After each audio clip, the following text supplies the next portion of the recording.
Hürmetlik vatandaş leksiyalarımız devamlaştırımız. Endiki mavzamında bugün Çislak 2023 yıl 5. ayının 16. günü. Heptiki seyşembe vatandaş. Mikrofonu çıktı ben. Heptiki seyşembe. Ciddi payt. Büyürü geldi. Çünkü dört taraf deniz yüzde her bir halet öttü. Mavzulu haber 5. ayının 15. gün Van Vitor biti ilan kılındı haber. Bundak başlandı. Çünkü Azatlık Armiyası yakında bu hay denizi, Huanghay Serik deniz, Şarkı deniz hem de Canubi deniz yüzüde her bir hareket kanatay durdu. Çinlen Deniz İşleri İdaresi 5. ayının 10. günü katnaş agahlandırış ilan kılıp bundak görsetti. Canubi Deniz'de 10. günü kaçtan başlayıp her bir meşk edip verildi. Gördünüz mü? Sohbet başlandığı günü cuma Vina'da. Baş katnaş vasıtalığına bu deniz yüzü kirişi ruhsat yok. Arkadaşlar çünkü Deniz İşleri İdaresi Torbit 11. günü uçturuş ilan kılıp Beybuvan koltuğu, Hangzhou koltuğu, Şarkı Deniz, Serik Deniz'in şimali kısmı hem de Boğay Denizi geçe her bir meşk edip verildi. Hangzhou koltuğu ve Şarkı Deniz, Serik Deniz, Boğay Deniz yüzüde 12. günü okşaşla. Üç meydan her bir meşk edip verildi. Gallık ilan kılındı. Delbina sohbeti mezguylu o vatandaş. Beybuvan'ın kısmen deniz yüzüde 14. günü de 18. günü her bir meşk edip verildi. Gallığını ilan kıldı.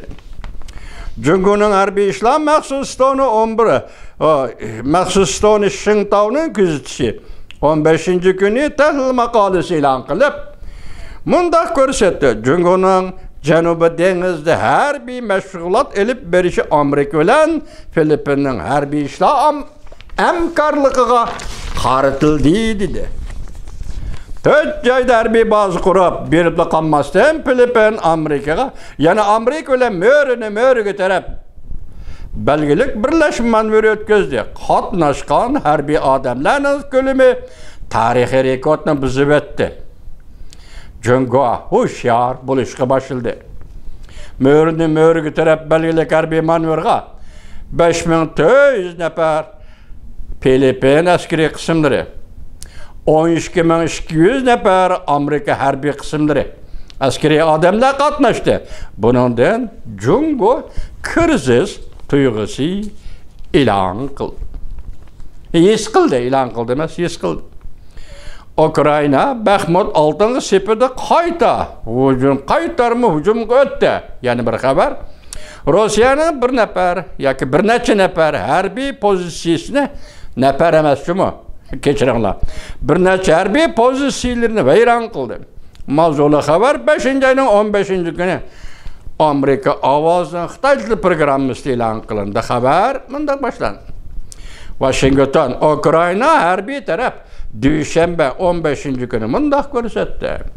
Ukrayna armiyasi yaqinda Ukraynaning sharqiy Donbass shahri Bakhmut oldingi sepida birinchi qatimli qaytarma hujum bilan zo'r g'alabalarga erishdi. Rossiyaning bir nechiligan harbiy pozitsiyalari tarmar qilindi, vayron qilindi.